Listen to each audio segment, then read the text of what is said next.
देखिए, एक और बात सामने आ रही है कि यूएई में जो हुआ था, जिस कंपनी को आउटसोर्स किया गया था ये बायो बबल के लिए और सारी टेस्टिंग के लिए, उनको इस बार हायर नहीं किया गया।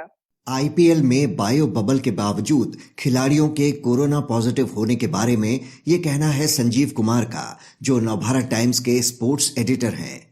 नमस्कार, आज है मंगलवार 4 मई और आप सुन रहे हैं डेली न्यूज कास्ट। पूरी बात सुनते हैं कुछ देर में, उससे पहले एक नजर इस वक्त की बड़ी खबरों पर।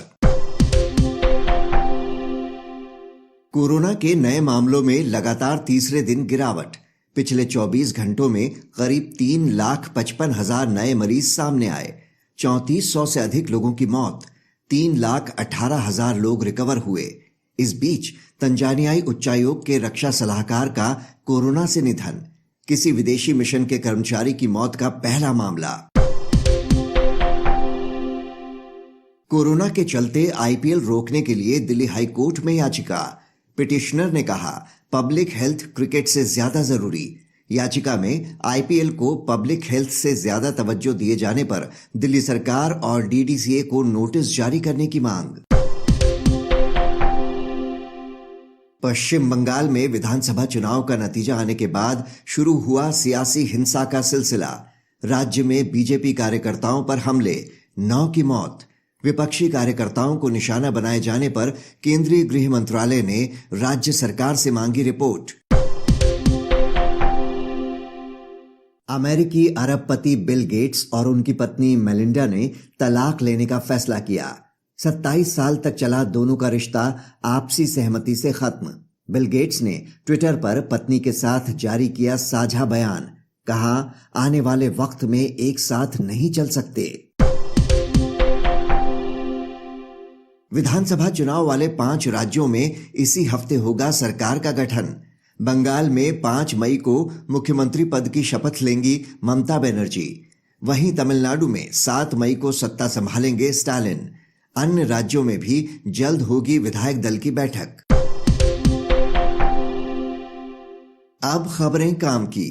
सड़क परिवहन एवं राजमार्ग मंत्रालय ने सेंट्रल मोटर व्हीकल रूल्स 1989 में किया बदलाव। अब गाड़ी खरीदते समय बैंक अकाउंट या प्रॉपर्टी की तरह नॉमिनी बनाने का मिलेगा विकल्प। इससे मालिक की मौत के बाद गाड़ी को नॉमिनी के नाम पर ट्रांसफर करने में आसानी होगी। शिक्षा मंत्रालय ने मई के दौरान केंद्रीय संस्थानों में होने वाले ऑफलाइन एग्जाम रद्द किए। कोरोना की दूसरी लहर को देखते हुए लिया फैसला। मंत्रालय के अनुसार ऑनलाइन एग्जाम करवा सकते हैं संस्थान।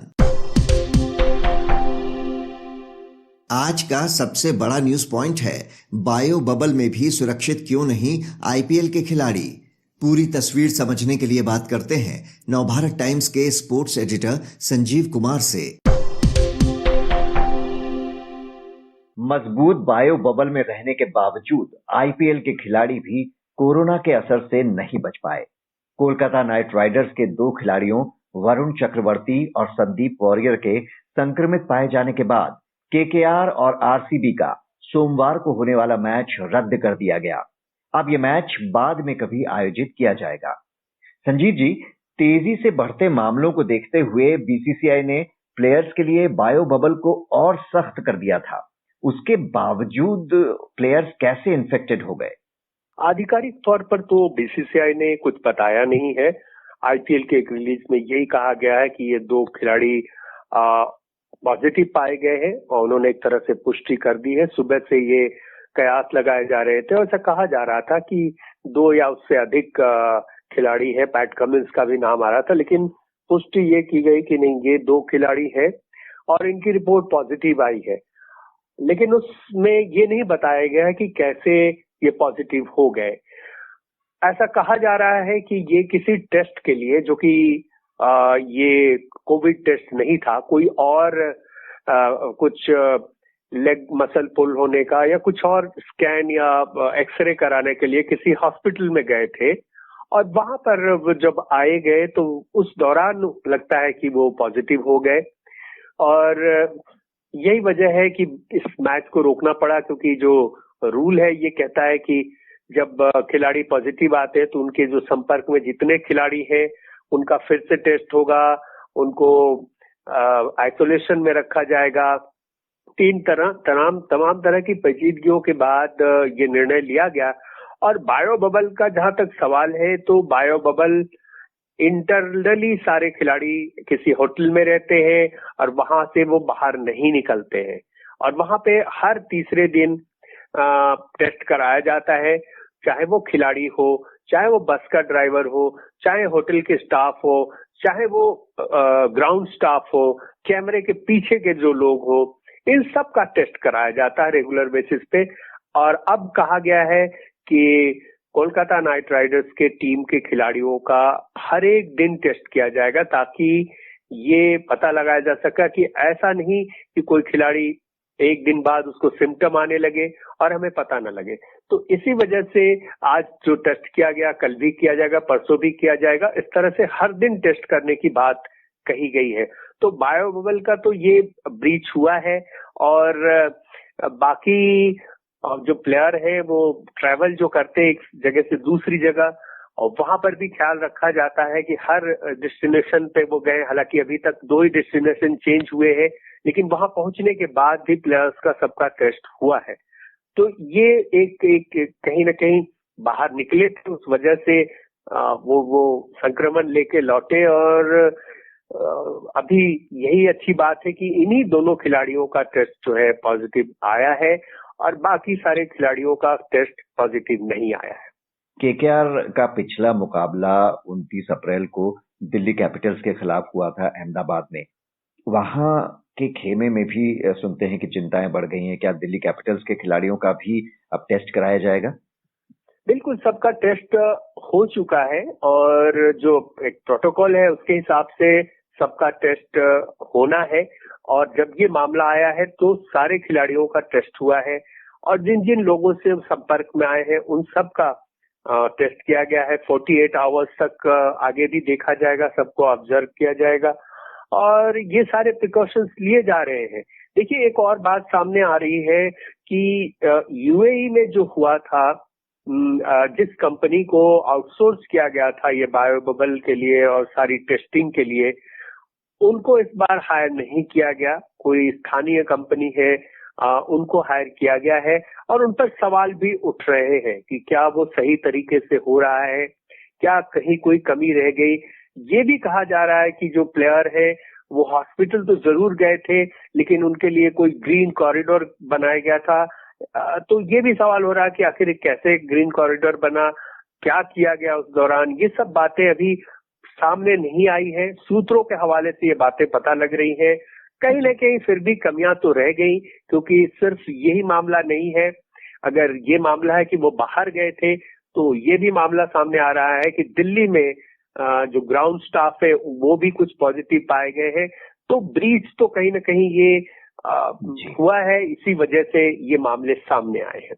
टूर्नामेंट के दौरान ये पहला मामला है जब कोई खिलाड़ी बायो बबल में रहने के बावजूद पॉजिटिव पाया गया। आईपीएल शुरू होने से पहले जरूर कुछ प्लेयर्स इन्फेक्टेड हुए थे।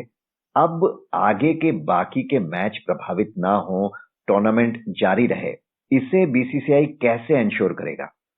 देखिए, ये बेस्ट वे आउट यही है कि जो प्लेयर्स हैं उनका हम ऐसा उन्होंने कहा है कि हम टेस्ट कराएंगे और हर दिन टेस्ट कराएंगे, खासतौर पे उन प्लेयर्स का जो ये दोनों वरुण चक्रवर्ती और सुनील वॉरियर के टच में थे और कहीं भी उनसे किसी और का भी कांटेक्ट हुआ हो, तो उन सभी का। वॉरियर तो नहीं खेले थे, लेकिन वरुण चक्रवर्ती रेगुलर प्लेइंग 11 में है।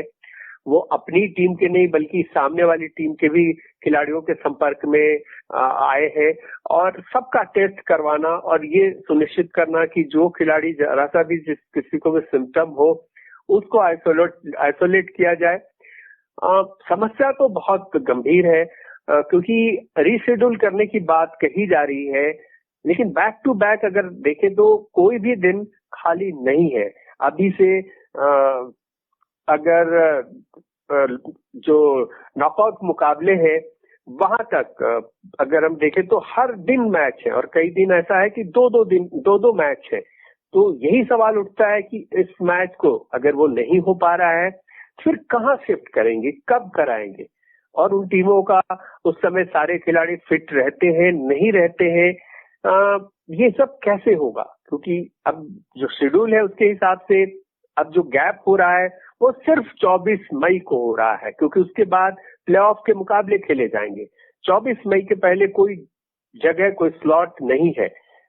हाँ, ये हो सकता है कि किसी दिन जब एक मैच है तो जो टीमें अभी नहीं खेल पा रही हैं उस दिन रिशेड्यूल किया जाए, उस दिन खिलाया जाए, लेकिन अभी कुछ भी तय नहीं है। समस्या तो आगे जरूर है, चुनौतियां भी है, क्योंकि इसके बाद दिल्ली और अहमदाबाद लेग के बाद बेंगलोर और कोलकाता जाना है खिलाड़ियों को।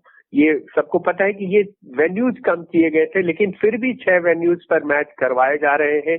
2 में हो चुके हैं और 2 और वेन्यूज पे टीमों को जाना है, और जिन शहरों में जाना है उन शहरों में भी स्थितियां उतनी अच्छी नहीं है। तो सवाल ये उठता है कि क्या वहां जाने के बाद चीजें ठीक होंगी?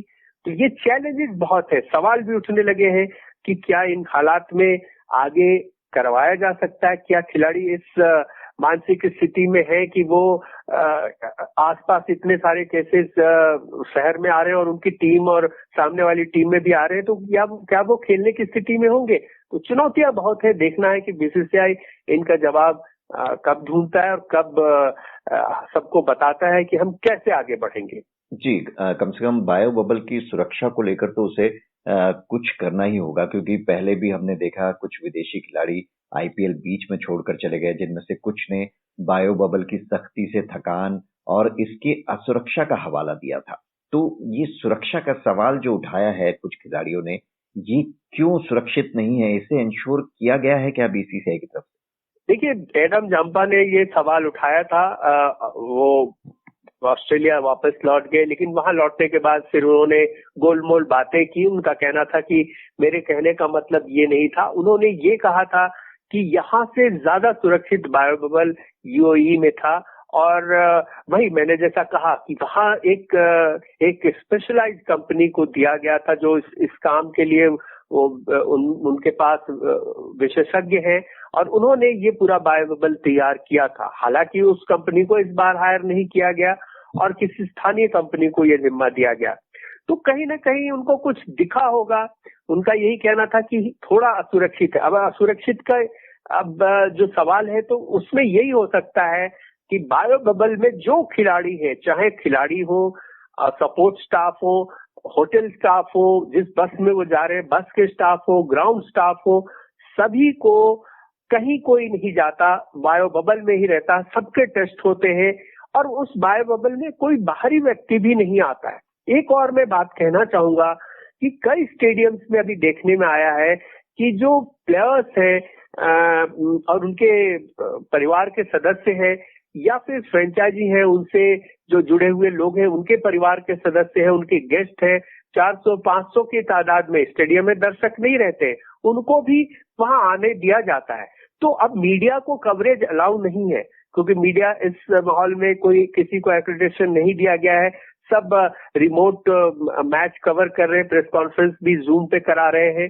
तो यही देखने में है, अगर मीडिया वहां पे होता तो शायद वो देख पाते कि क्या खिलाड़ी के जो फैमिली के लोग हैं, क्या उनके भी सही ढंग से टेस्ट होके वो आ रहे हैं, ये बाहर के जो लोग आ रहे हैं क्या सही ढंग से टेस्ट करके वो आ रहे हैं और खिलाड़ियों से मिल तो नहीं रहे हैं, उनके साथ हाथ तो नहीं मिला रहे, फोटो तो नहीं खिंचवा रहे। तो यही सब चीजें हैं जो शायद सवाल खड़े करते। अगर वो नहीं, ऐसा नहीं है तो फिर जाम्पा ऐसा नहीं कहते। जरूर कोई ना कोई बात जरूर है जिसकी वजह से उन्होंने कहा था कि बहुत असुरक्षित बायो बबल है। जी संजीव जी, इस जानकारी के लिए आपका शुक्रिया। इस चर्चा के बाद जानिए शेयर बाजार का हाल। नरमी के साथ खुले एशियाई बाजार, यूरोपीय मार्केट में तेजी का रुख। वहीं सोमवार को मामूली उतार चढ़ाव के साथ बंद हुए थे सेंसेक्स और निफ्टी। अब एक नजर इतिहास में आज के दिन पर। 1479 में सिखों के तीसरे गुरु अमरदास का जन्म। 1818 में मशहूर जर्मन अर्थशास्त्री कार्ल मार्क्स का जन्म। 1821 में फ्रांसीसी राजनीतिज्ञ नेपोलियन बोनापार्ट का निधन। 2006 में संगीत के जादूगर कहे जाने वाले म्यूजिक डायरेक्टर नौशाद अली का देहांत। बात करते हैं मौसम की। मौसम विभाग के अनुसार अगले 2 दिनों के दौरान उत्तर भारत में गरज के साथ हो सकती है हल्की बारिश। दिल्ली और यूपी समेत अन्य राज्यों को गर्मी के प्रकोप से मिलेगी राहत। इस बीच उत्तराखंड में बादल फटा। उत्तरकाशी और रुद्रप्रयाग में कई घर मिट्टी में दबे। अब बारी सुविचार की।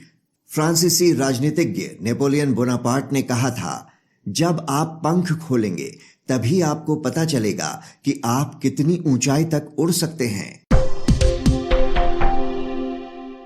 तो ये था आज का डेली न्यूज कास्ट, जिसे आप सुन रहे थे अपने साथी अक्षय शुक्ला के साथ।